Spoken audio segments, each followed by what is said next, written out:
On the 80th anniversary of the liberation of Auschwitz comes an unprecedented exhibition about one of history's darkest moments. Auschwitz, Not Long Ago, Not Far Away, features more than 500 original objects, first-hand accounts, and survivor testimonies that tell the powerful story of the Auschwitz concentration camp, its history and legacy, and the underlying conditions that allowed the Holocaust to happen. On now exclusively at ROM. Tickets at rom.ca.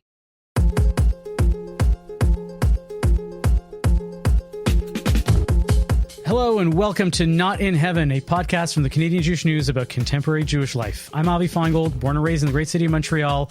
I'm joined as ever by Yedida Eisenstat, who is the associate editor of the Posen Library of Jewish Culture and Civilization, native of Toronto. Hey, Yedida. Hey, Avi. And from the wilds of Winnipeg, we have Matthew Leibel, former sports broadcaster, rabbi, and spiritual director at the Simkin Care Center. Welcome, Matthew. Hey, everybody. This week, the story at the forefront of Jewish life is still last week's shooting in Washington, D.C. Two Israeli embassy staffers, Yaron Lashinsky, Sarah Milgram, were shot and killed outside the Capitol Jewish Museum last Wednesday. Yedida actually lives in D.C. with her family, and we'll talk about what it's been like on the ground since that night. Then we'll speak about a kind of strange story that emerged over the weekend. On Sunday, Israel issued a travel advisory and security warning for Jews and Israelis in Canada, warning them not to display symbols or flags or identity markers in public. We ask, what gives?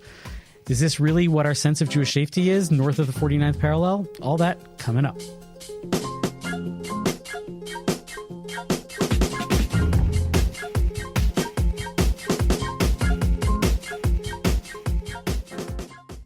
Oh man, what a week, guys. I feel like it's just when we have a moment to breathe, like something else comes up, creates even more turmoil and tension, both within the Jewish community and the world at large. I just want to give the basics of what happened in Washington last week. Yaron Lashinsky and Sarah Milgram, both staffers at the Israeli embassy, were fatally shot outside the Capitol Jewish Museum after attending an event hosted by the American Jewish Committee. The main suspect, Elias Rodriguez of Chicago, is charged with 2 counts of murder. He told the police on the scene, "I did it for Palestine, I did it for Gaza." According to the charging documents, cell phone video shows him chanting "Free Palestine" as he's being led away. So first of all, Yedida, you, your family, your kids, you all actually live in D.C. I'm really, really sorry that this has happened and that it's hitting this close to home. It's probably sad and scary for both you and for your community.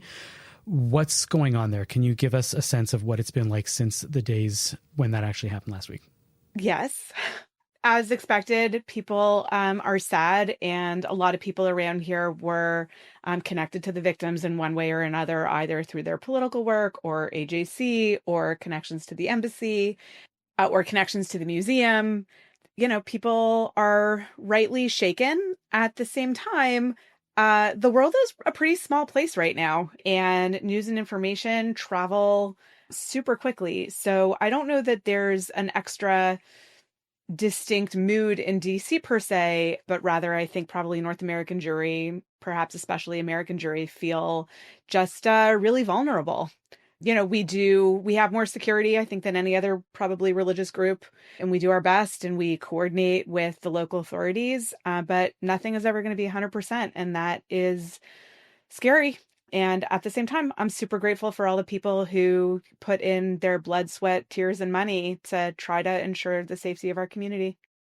Like, you're in DC, but you made this really great point that, like, I was in Toronto over the weekend, Avi's in Chicago, and we may not have felt the fear in the fact that you could have physically walked by the spot much more easily than we could have where this happened, but it still feels so much closer than it ever used to feel, just in how you hear about it, and just the idea that this could have happened anywhere, right? Like, the 21st century phenomenon of this terrorism is, like, ever since 9/11, for me at least, it's always felt like terrorism used to happen overseas. And now, no, the last 25 years, it's like literally in your backyard. And I don't know how you get sleep when that's going on.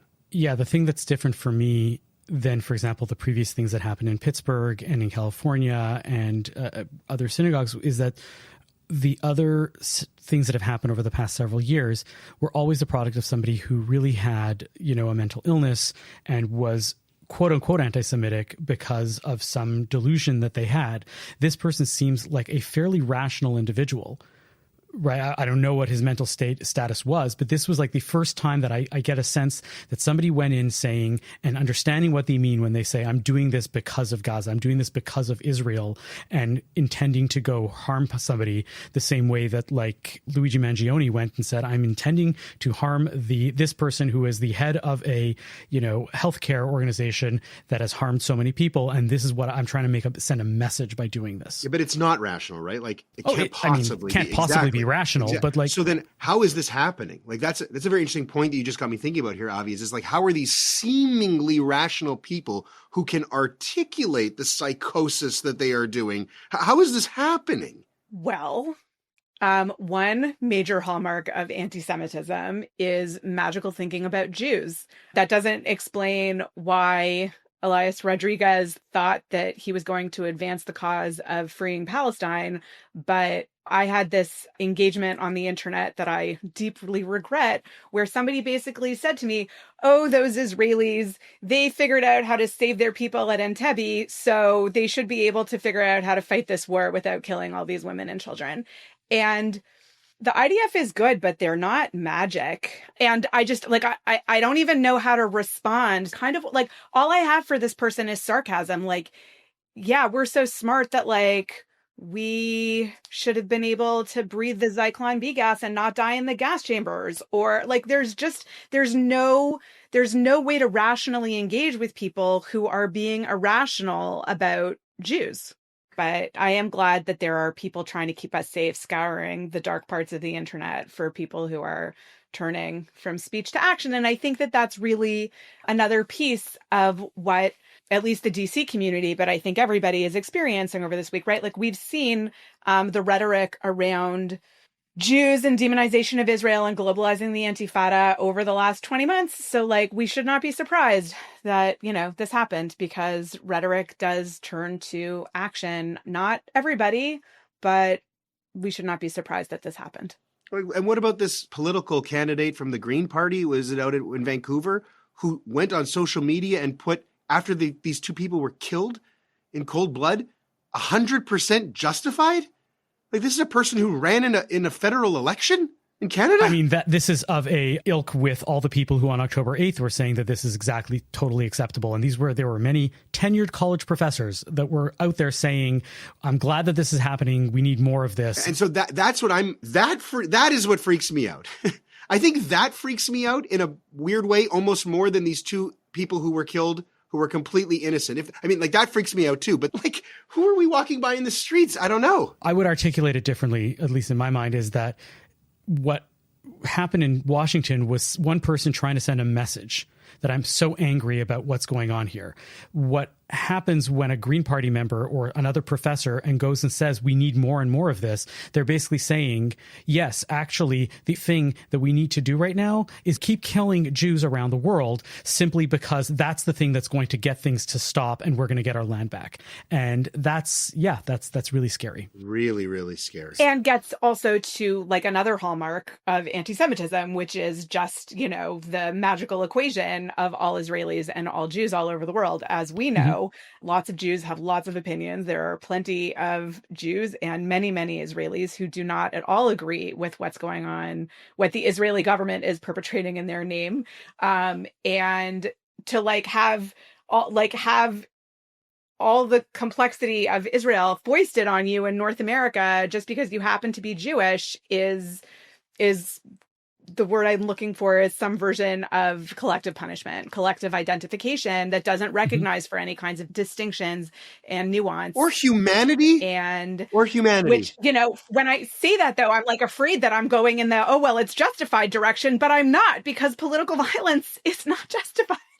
We have kids of different ages. I've been able to have frank conversations with my kids because that's what we do in the house, and they're older. My youngest one is about to be 12 and my oldest is 15, and we can have talks about this and what's going on and how they feel and process. But you guys have kids that are younger. How have you guys been dealing with that? My kids, they're 6 and 4.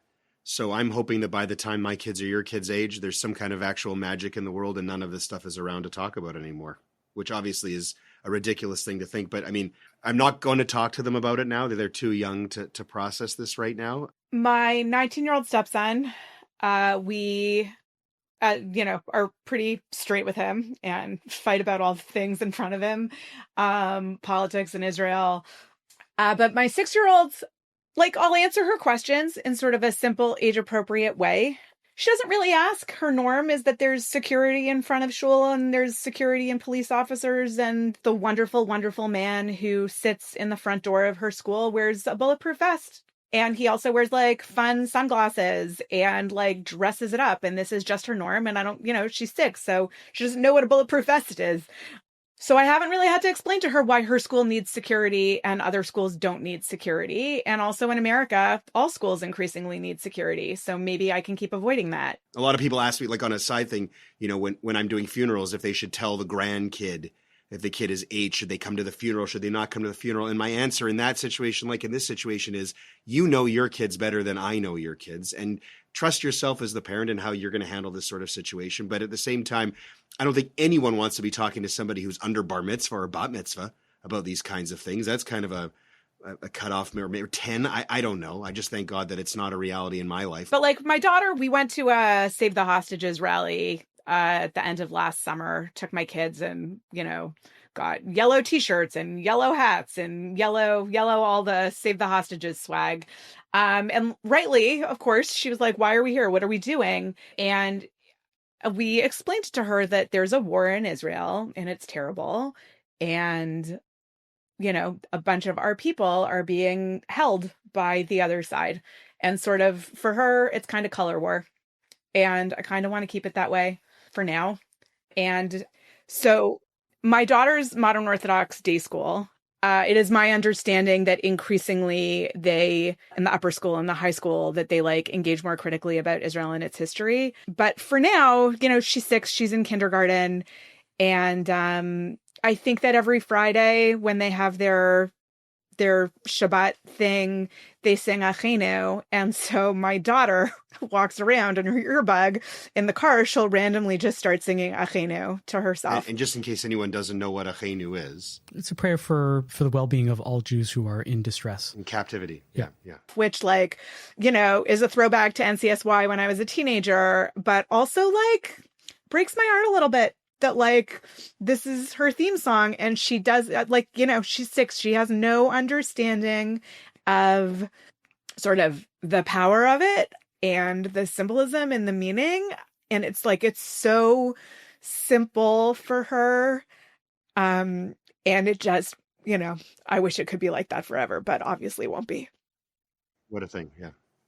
Speaking of NCSY, one of the first emails, and I want to pivot a bit to something that I've been noticing over the past few days. One of the first emails that I got about this from an organization was from NCSY, from the head office, whatever, pointing out that Sarah was a big NCSYer at her home through high school. She was very involved in Jewish League in college, and they were happy that this Jewish couple, getting married and having everything, and they were so sad at the fact of this. And then I started seeing a lot of language that was eliding the fact of Yaron's identity.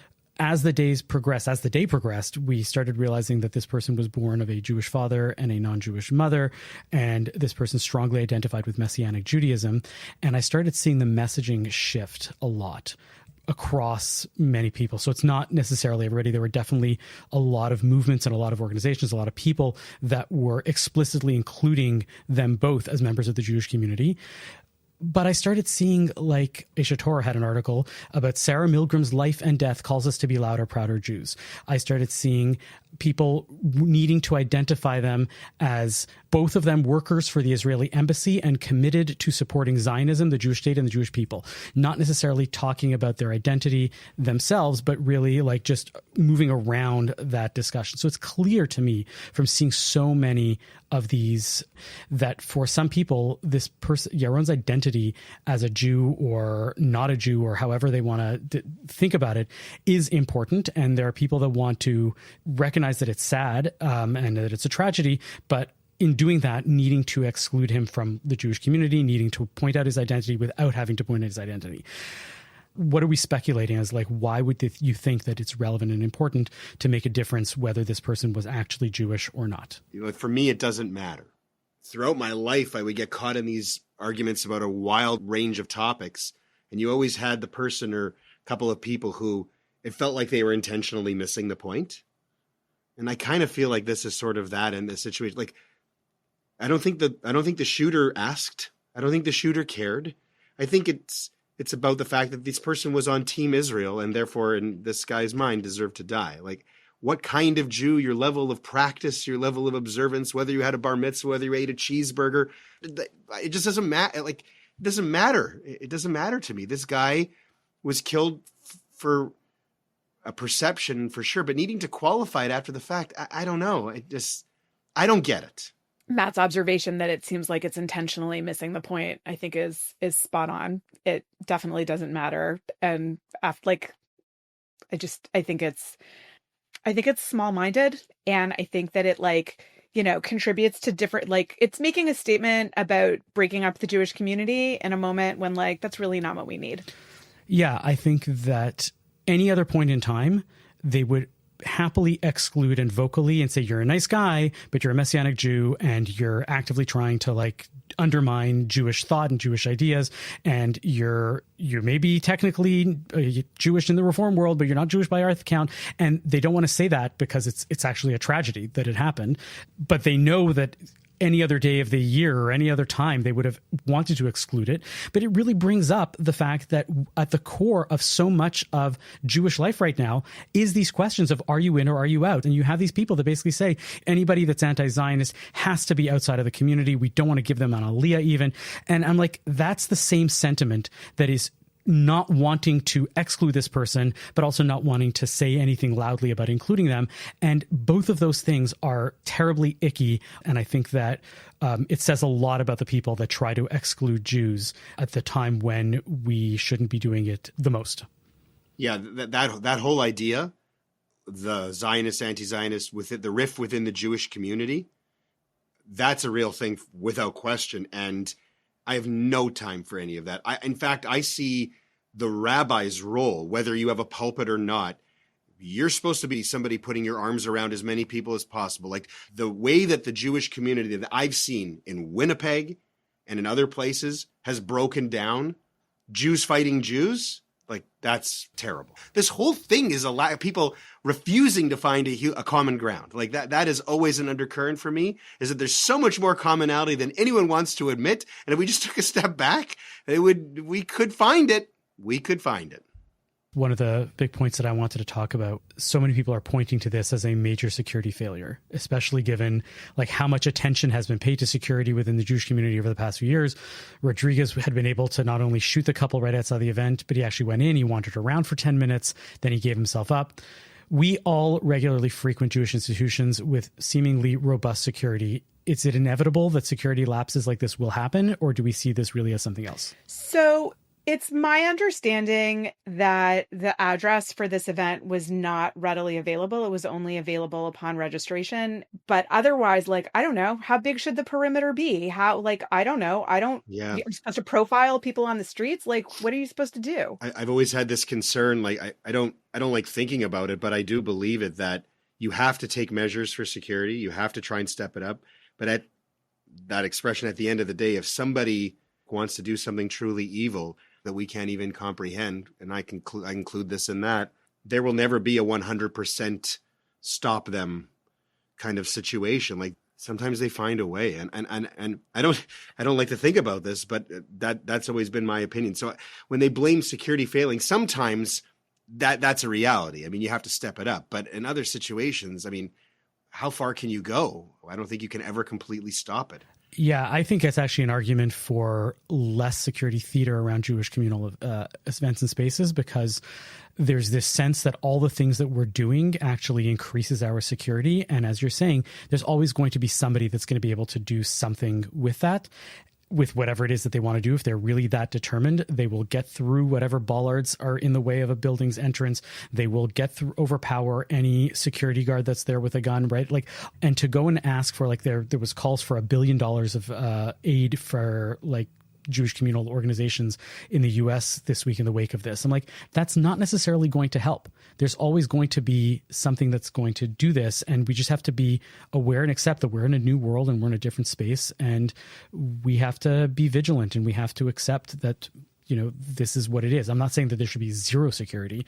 I think that we need to really genuinely assess what are we doing and how much are we doing this for ourselves and how much are we doing this for actual security. So I think that you're conflating a few things. I think one piece... I probably am, yeah. Okay. That's what I do. Try to pull them apart a little bit.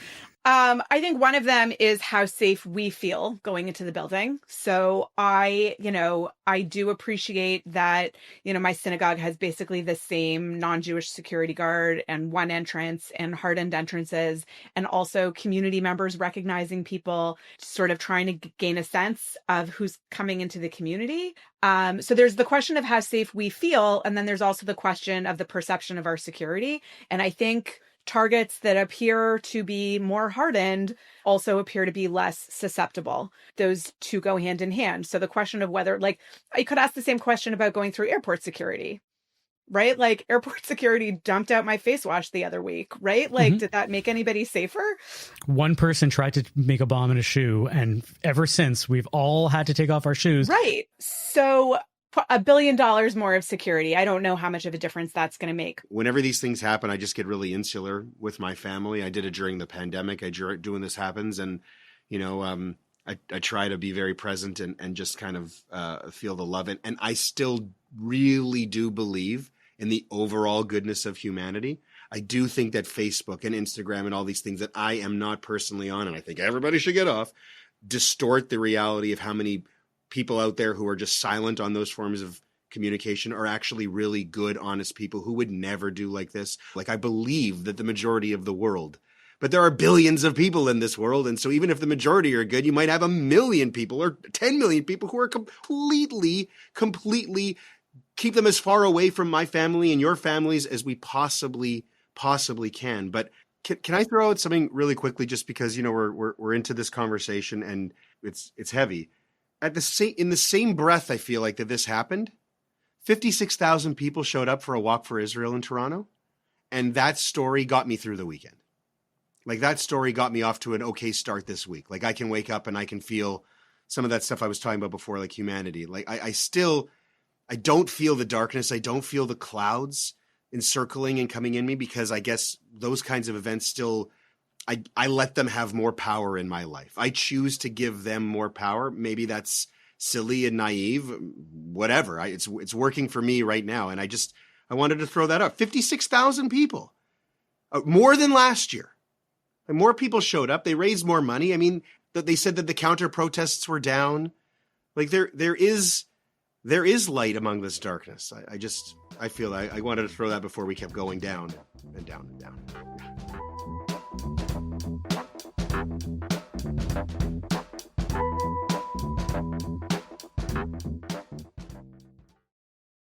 On the 80th anniversary of the liberation of Auschwitz comes an unprecedented exhibition about one of history's darkest moments. Auschwitz, Not Long Ago, Not Far Away, features more than 500 original objects, first-hand accounts, and survivor testimonies that tell the powerful story of the Auschwitz concentration camp, its history and legacy, and the underlying conditions that allowed the Holocaust to happen. On now exclusively at ROM. Tickets at rom.ca.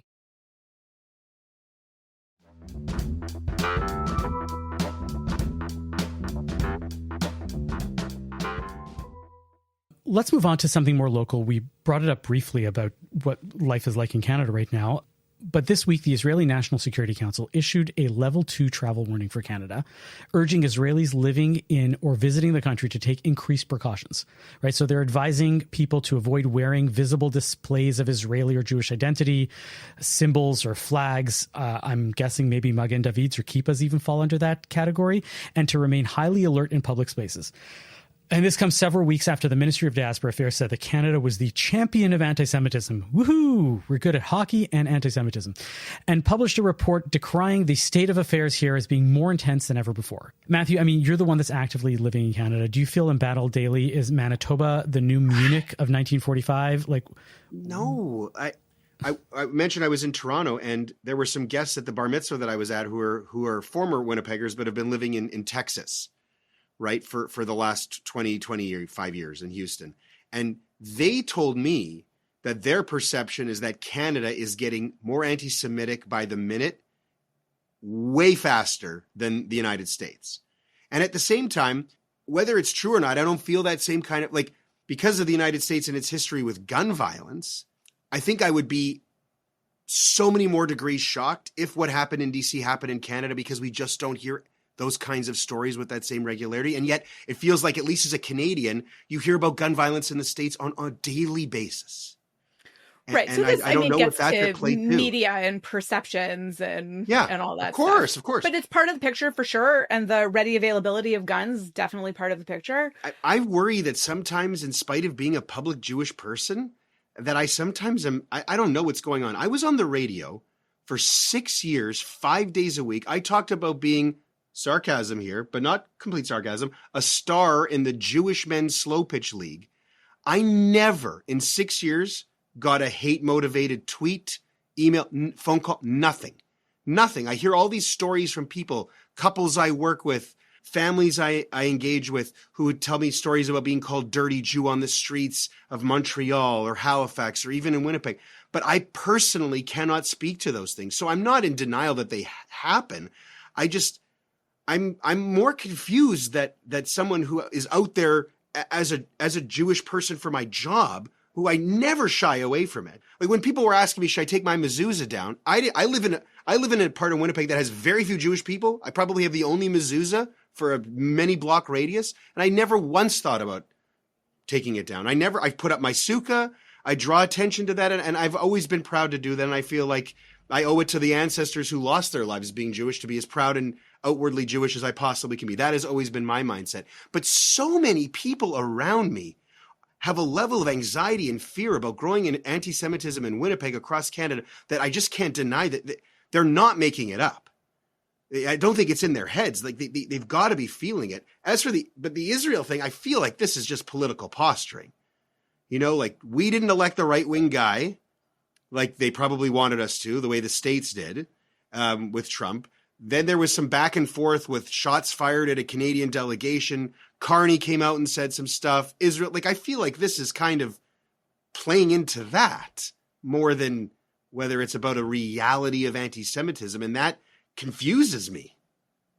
Yeah. So when I asked the family from the Texas, the expats who have lived abroad for a long time, they admitted that it's what they see on Instagram. It's what they see on social media.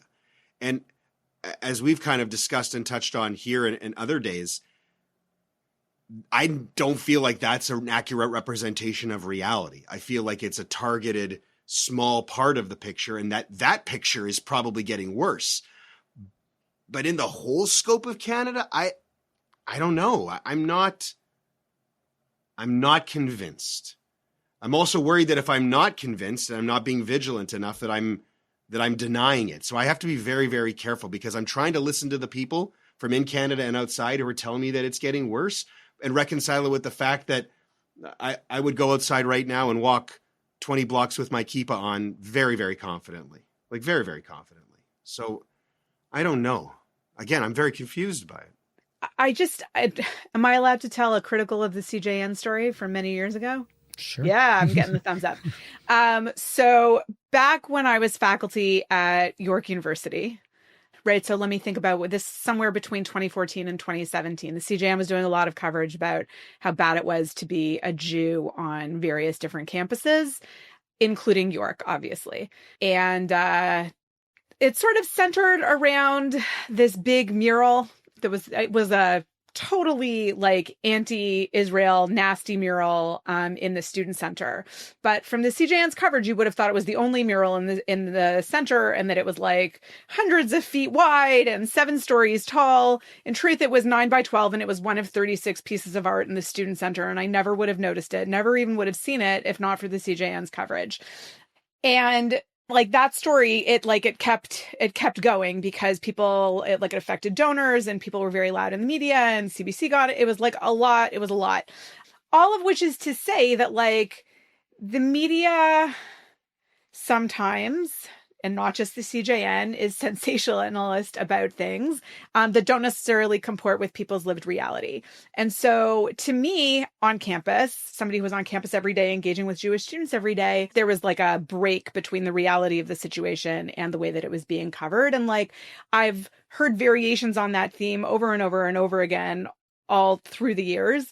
And it just makes it hard, right? Like, people complain about not being able to trust the media. And I find myself in exactly that place. Like, I can't read headlines from the Washington Post about Israel anymore because I just don't trust their Israel coverage. It's so terrible. Like, my point is that it's very hard to know where the reality of any of this is because the media puts more emphasis on different things because of its politics. In my mind, and I'm not going to ascribe it to the media or to the CJN or to whatever it is, but I do know that the social media plays a huge part in this, in that when one small, and I'm not talking about last week being a small incident, but when one small incident happens, the people that want to have anxiety about Canada and about rising anti-Semitism will amplify it through all of the channels possible and all of the social medias possible, when in reality, and the example I love giving because I remember it very clearly when I was in Montreal, was a huge, terrible incident of anti-Semitism. And it turns out that it was one kid who drew a swastika in the freshly fallen snow on a car. Right. And this is like a kid who doesn't know what this symbol actually is. They just know that it's some damaging symbol. It's not good. And I'm going to be transgressive by putting it into the snow in the car, which doesn't even have any lasting effect. It's going to be gone in 20 minutes. And then people hear about it. And then it's like, you see, there's swastikas everywhere. And we need to be toning down the rhetoric across the board, whether us as the media being responsible purveyors of information and people around, to say you don't have to be scared of everything. You don't have to look for places where to be scared. And as to the conspiracy theory of this being really posturing from one country to another, I could not possibly agree more, right? When Israel goes and says Canada is the champion of anti-Semitism, they're going to go place Canada ahead of Iran, Yemen, right? We're the champions of anti-Semitism. What, you think that it's harder to walk down the street in Toronto than it is to go in Tehran? What are you doing, Israel? We can see right through this, and it's not fair and it's not funny, and it actually does worse for the Jewish community in Canada than is actually helping. And so I call on the government of Israel to recognize what they're doing is silly and stupid and to call it off. Amen. Amen. Whatever we say.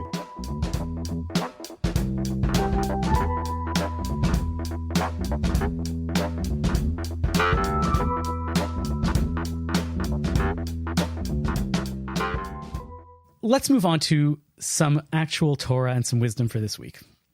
This week is Parashat Bamidbar. This is the one with all the numbers, right? All the counting, right? They count the entire census of all the Israelites. Are you reading the Torah portion this week? I know I am. I just got asked in the last minute to sub in, and I'm like, oh yeah, it's an easy one. I can deal with that. 150 verses, no problem. It's just a bunch of numbers. It rolls right off the tongue. Yeah, rolls right off the tongue. So it got me thinking about the nature of this census and why they're counted, and everybody has their own reason. And, I'm a fan of Nachmanides, except for when I'm not. So Nachmanides is this medieval commentator who, he sometimes has the most rational understanding of what any verse or what any idea is. And then sometimes he just goes way mystical. And he says that the reason why the Israelites are being counted, and the reason why we have to list it all, is because the Israelites are preparing to enter into the land of Israel. They're going to be preparing for battle, for war, but they have to be ready. And you don't rely on miracles when you get into military, discussions.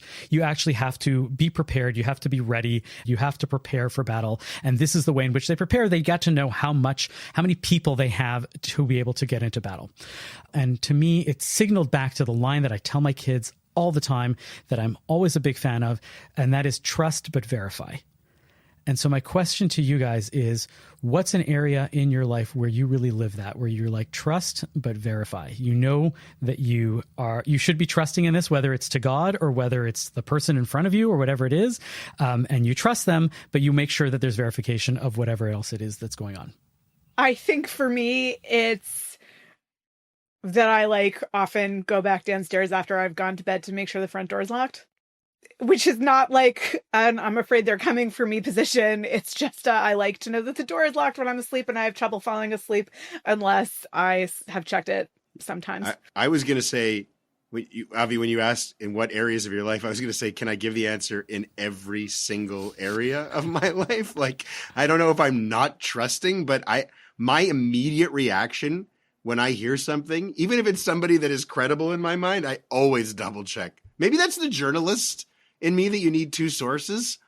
But yeah, I kind of want to say that I think if you're telling your kids that, it's good advice. Like, with the way information is available, too many people are quick to believe the first thing they read, who not even knowing where it comes from. So I'm a big believer in do a little bit of digging, figuring it out for yourself. I think that's also a product of what thinking for yourself means these days, like gathering as many different opinions, trying to sift them through, find out who the people are who are giving your opinions. It used to be not everyone had a microphone or access to a platform, right? But in this day where people from their parents' basements have the same kind of reach, if not more reach, than people who have written for an actual publication for 30 years, you better be verifying everything you read. If you aren't, God help you.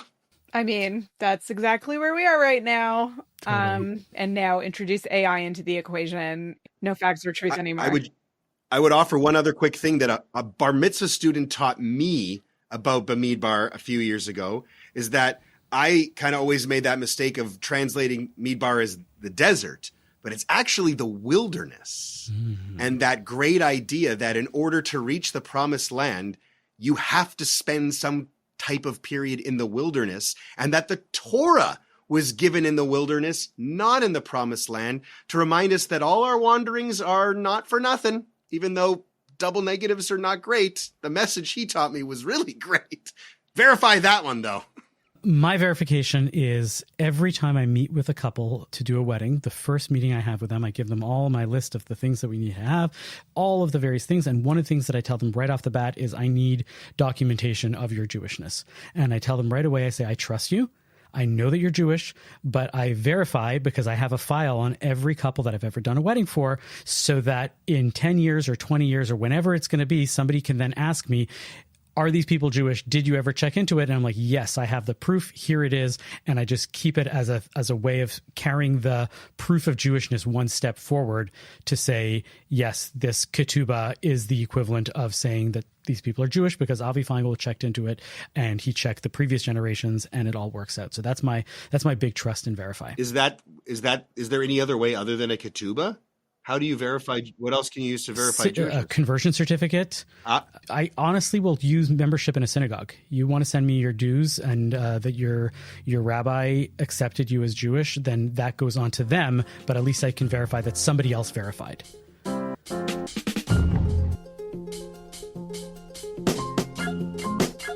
Thank you all.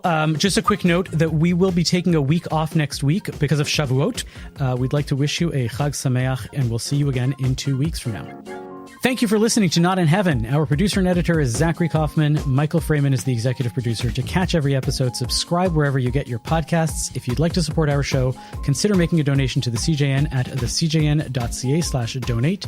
If you want to keep up with everything else at the CJN, get our free newsletter at thecjn.ca/newsletter.